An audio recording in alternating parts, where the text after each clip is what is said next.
Hello everyone, today we will talk about how to fix or how to solve the problem of Google Maps not opening.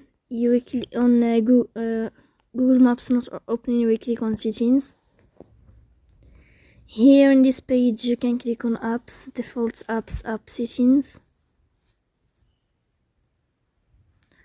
On above you can search about Google Maps and you will enter. Then you can click on first stop and you can click OK.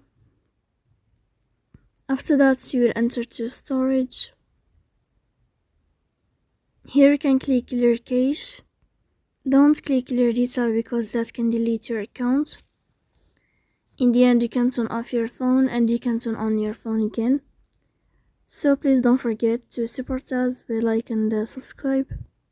See you next time in another video.